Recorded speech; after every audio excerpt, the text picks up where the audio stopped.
friends, and welcome to another Star Wars Galaxy of Heroes video. This is Thaddeus from Going Nerdy, and today we are going to be talking about two major things that have just happened, and they are the Phoenix Squad has just received Zetas, and there is a thing going around which you may have seen about a Google Play and a Walmart promotion, and I'm going to cover both of those today in detail. Now I want to go ahead and start with the Phoenix Squad. Now really what I want to focus this video on is not what their abilities are. I do kind of want to highlight one that I think is really cool, but there's a lot of, the Game Changers released all that information in their videos today, but what I want to talk about is what this is going to do, and quite possibly what the intention of the developers is with this. Now, and this is clearly speculation, but first off, I do want to talk about and point out one of my favorite abilities in this is Kanan's new Total Defense. The final ability text, and you can find this on the forums, it reads, Kanan dispels all buffs or all debuffs from Phoenix allies, which is sweet, grants himself and target ally foresight and protection up for 2 turns. Also, grants all Phoenix allies defense up for 3 turns. Kanan gains 100% turn meter when each foresight expires, and Phoenix allies gain 50% turn meter. Now, what does that mean? That means anytime a ally gets foresight, right, and loses it, Kanan's gonna go. I think that's going to be really cool because this is one of those abilities that is super crucial, or this is the function of this ability, or the result of this ability is incredibly important because turn meter counts for so much in this game.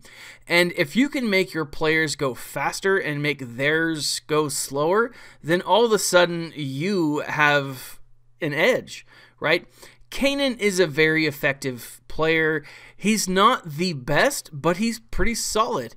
I like him as a tank. I like him as a Jedi. Now I'm really curious to know how Kanan would do on a Jedi team. And so if any of you EA players, you Game Changers out there listening, do that. Throw us out, because I want to see Kanan on a Jedi team with Hermit Yoda. I think that is going to be a powerful team and quite possibly a game changer, right? I don't know if, and I don't think necessarily that these new abilities are going to be meta changing. However, I do think what's going to happen with these Zetas is they are probably going to be, or we're probably going to see an increase of these Phoenix Squad with their Zetas in the next few months. And the reason I say that is because Phoenix Squad is a great team for new players to farm. They're fairly easy to farm with the exception of Sabine. Everyone on that team is incredibly easy to farm. If that's the case, with that being the case actually, then new players are going to use them to 1, unlock Thrawn, 2, unlock R2-D2, and 3, it's really going to help, especially with Kanan and Ezra being Jedi, to help unlock Yoda. So there are potentially 3 legendary characters that new players can develop, can get, just by farming this one team. And again, they're a fairly easy team to farm. But what I want to focus on is what that is going to do.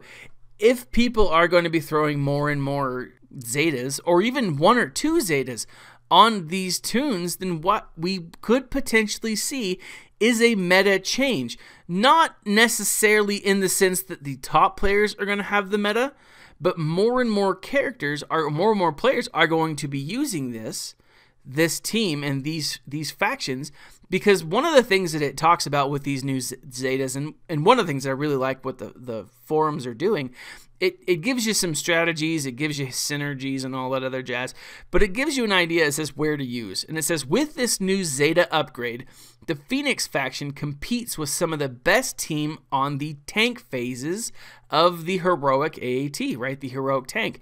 Then it also talks about, territory battles, because let's face it, the territory battles phase 6 and well, any place that you use the Phoenix Squad, if you don't have them raised with gear and abilities, then they're not the greatest team, right? And you may struggle. I know I struggle usually because I put it on auto and forget about it, right? But it's one of those things that's going to help because we are required to use the Phoenix team in territory battles. Now, it also says, and this is, I'm really curious because I'm not sure that it will for Arena, but it says Phoenix now also provides a quick climber team for Squad Arena and represents a partially worthy investment for newer players looking for a good all-around squad. Now, what that means is you're not going to break the top 100 with this Phoenix squad. Probably not. But if you want to go from 2,000 to 500 or 2,000 to 300 or something like that, it's going to be a really effective team to farm. Again, because it's so easy, because it's required in so many different places, that I really think that we are going to see a ton of people farming them and using the Zetas.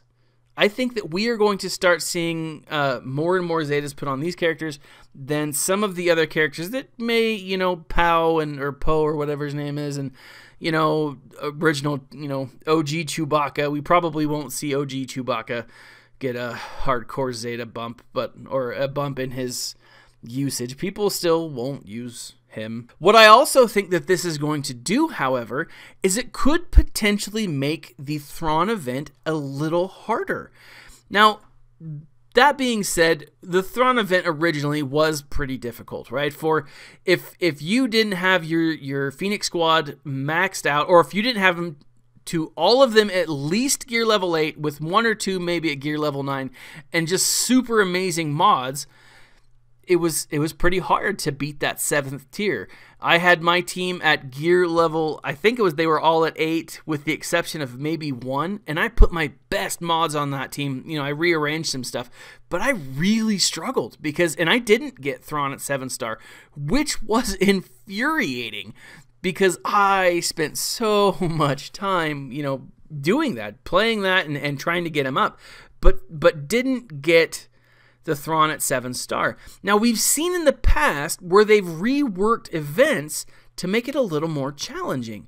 We've seen, I think it was the Jawa event that they did, a couple, like 6 months ago, well, at this point, probably almost a year ago.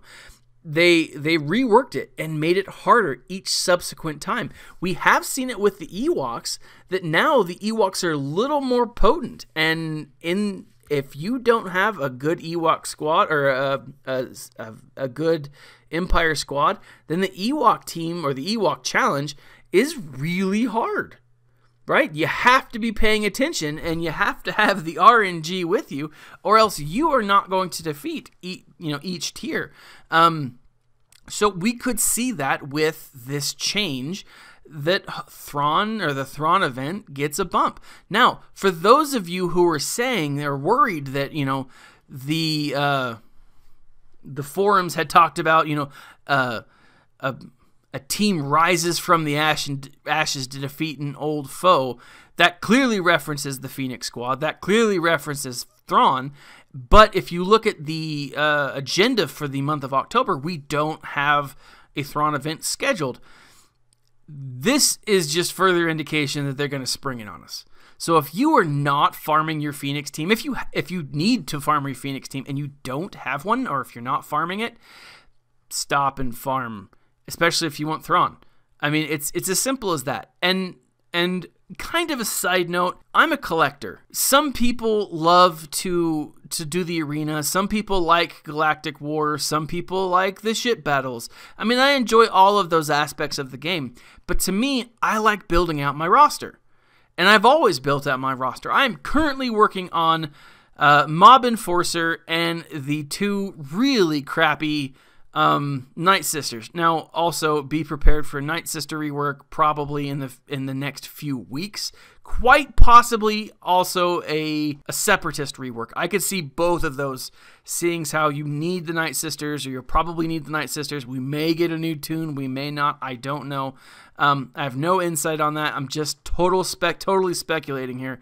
But, that's a total aside, but prepare your Night Sisters because that's possible. Now, here's the thing, guys. Farm what you want. If you're chasing the meta, farm characters that are going to get you higher in the meta. If you're chasing, awesomeness in territory battles, farm the characters in territory battles. Let's face it, none of us have Lobot. For good reason, right? When is our Lobot rework coming? But let's face it, guys, there are characters that we need for this game, and they're trying to make it more inclusive, and I know that that's rubbed a lot of players wrong. But here's the thing. If you want a full Ewok team, farm Ewoks. There's nothing stopping you. Do what you want, right? And just have fun with it. I saw something on the forum earlier today that said, I've stopped chasing the meta, and I've never enjoyed this game more. Wonderful. If that's, I mean, have fun with this game. Don't let myself or the other talking heads that talk about this game tell you how to work it. We'll give you advice and you can follow it, but really do what you want, guys. I mean, you're going to do what you want anyways, but we just want to give you tips on how to do it more effectively. So with that, be prepared for a Thrawn event. I would be willing to schedule it sometime around the end of the month. Who knows? Now, moving on, I want to talk about this Google Play Walmart, promotion. Now, like many of you, I was on Reddit this morning and I saw this really awesome thing, and it's like, hey, if you thanks for buying this promotion, or thanks for buying this Google Play card. Here's 330 things of Rey, and then here's, something like 3,000 crystals. And I saw that and I was like, okay, WTF, I want that. How do I get that in my roster? Now, here's the thing. I have a fully 7-starred Rey. I like her. I think she's great for a Resistance team. I love BB-8, and no matter what other people are saying, I do think BB-8's going to be a game changer. Love that little droid. But I saw this and I was like, okay, is this a glitch? What is this? And so I did some digging, and I did go to Walmart to test this out. Okay. Now this is what happens, right? If you go to Walmart, now I do not know if you need to actually physically go to Walmart or if you can order it online. I've heard of people ordering gift cards or Google Play cards from Walmart online and it working. I've also heard it not working, so keep that in mind. What you do is you go in, you buy a Google Play gift card in an increment of 10, 25, or 50. If you buy a $10 gift card from Walmart, what you do is you plug it in to your Google Play little redeemer, and this little message pops up. Right? Once you've done it, it pops up and it says, "Hey, so when you put in your redemption code, you see this. It says $25 added to your account and ... Here's a reward just for buying a gift card," right? Then you see reward, or you can click not now, whatever. Then you get this notice: 5-star scavenger Rey plus 1,500 crystals, and then money and all that other jazz. Well, here's the thing, guys. Different increments reward you different things, right? A $10 gift card from Walmart, physical or online, gives you a 4-star Rey and 750 crystals, right? $25 gift card gives you 5-star Rey, 1,500 crystals, and 250,000 crystal credits. And a $50 gift card gives you a 7-star Rey, 3,000 crystals, and 1.75 million credits. Now, here's the thing, guys. I already had a 7-star Rey, but what I didn't have a lot of was ship crystals, or I didn't have a lot of shards so that I could redeem in the shard shop. Now, that's kind of a dumb reason to buy, to spend money on this. But here's the other thing too. It's not like you get this in lieu of a $25, credit to your account. You still get the credit to your account. So in addition to the 1,500 crystals, I had $25 added to my Google Play card. Now, you don't have to spend that on Star Wars Galaxy of Heroes. You can buy a book, you can buy movies, you can do whatever you want with it, right? You can play it in another game. But if you do spend it, all of a sudden you get a ton of extra crystals. This is probably the reason I did this is because this personally at the moment was the most effective way to spend $20 on the game. And I did want to see how it worked. I did want to see how it played out and if it was legitimate, because a lot of people were saying different things. And, you know, for me, $20 is $20. I would have spent it eventually. So here, I almost double my crystal count. I can farm a lot more. I can farm a lot more effectively. But I can also tell you guys, hey, it's legitimate. If you do want to spend the $20, go to your local Walmart. Now, the problem with this, for those of you iPhone users, this is not for you. This unfortunately doesn't help you at all, right? This is specifically a Google Play thing.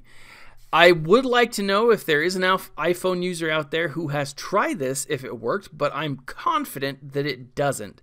So keep that in mind if you are an iPhone user, if you are someone who does that. So I know that you guys are a little pissed off because, let's face it, Android and Google, and there's just a lot more functionality. There's a lot more back and forth between the different the different Android phones and stuff like that. Now, as a total aside,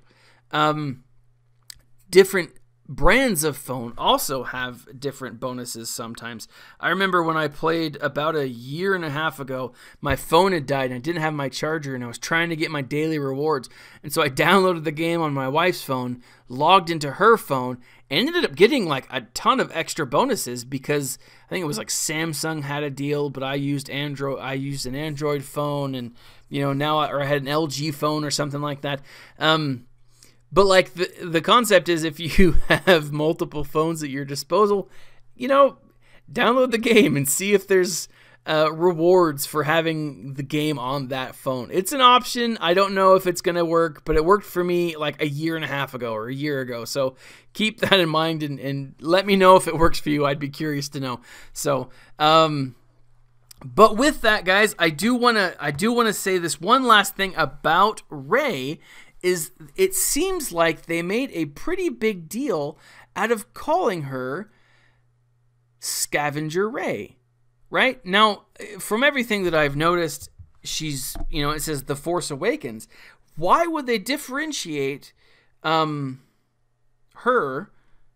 in that way? And in my mind, it is because we are going to get a hero's journey with Rey being the hero. Now, I've speculated on this the last couple of months. I've actually tried to make a video about this for it's been a long time. So if you look in your current character, Rey is just listed as Rey, Light Side Attacker Resistance. The only reason they would introduce this concept in the game, 5-star Scavenger Rey, The Force Awakens, is if there's another Rey coming. Now, we do see a Rey with a lightsaber in I believe it's a light side battle, season or gear 12 or phase 12 or whatever you would call it.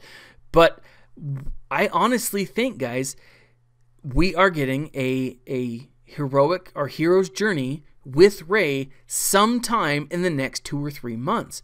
Because what better way to introduce or to build up hype for episode 8, not like it really needs to be built up, but what better way to do that than introduce this heroic journey, right? It's cross promotion. It makes sense, and that's what they do. They do a lot of cross promotion. So look for that. Build your resistance teams up between now and then.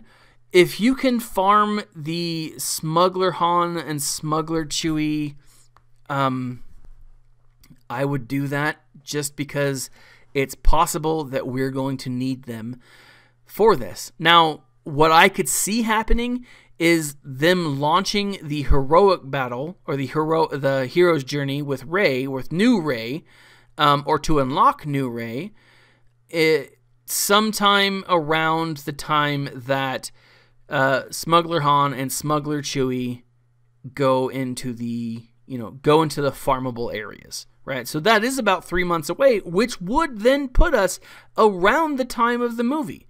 They could bump it up. They could, postpone it to the beginning of the new year. Who knows? These are just some of my thoughts. For those of you who have PlayStation and Xbox Battlefront 2 is available for pre-order. It comes out later this month. I am so excited. And I believe on the 4th, if you have pre-ordered it, you can you get to test it out on a beta. And I am very tempted to download it tonight or pre-order it tonight so that I can test it out tomorrow. I've got to talk with the powers that be at my household because pre-order, I'm going to buy it anyways, but do I have the money now to pre-order it? Who knows? But with that, that is actually the reason why I bought an Xbox One, was for, or I had my wife buy it for me for Christmas. God bless her. Because I wanted to play Battlefront 1. And now that 2 comes out and it's going to have a story mode, in all honesty, guys, I don't even care about the other. I want to see the story mode. I want to figure out what happens to Inferno Squad. If you want to know how Inferno Squad began, I'll leave a link in the section below for the Amazon. I think you get a discount or something like that. Inferno Squad is a great book. I'm going to do a review on it, in the next couple of weeks, probably leading up to Battlefront 2 being launched. But with that, guys, I'm going to head out. This has been Thaddeus. Leave a comment in the section below. Let me know what you guys think. If you are an iPhone user and you tried the Walmart thing, let me know if it worked for you. If you are pissed off about the new Zetas, then let me hear it, right? I'm curious. I really want to get Kanan up because I think he's going to be useful. I really like that that ability. I will probably be Zetaing Kanan sometime in the future. Not anytime soon, but sometime in the future.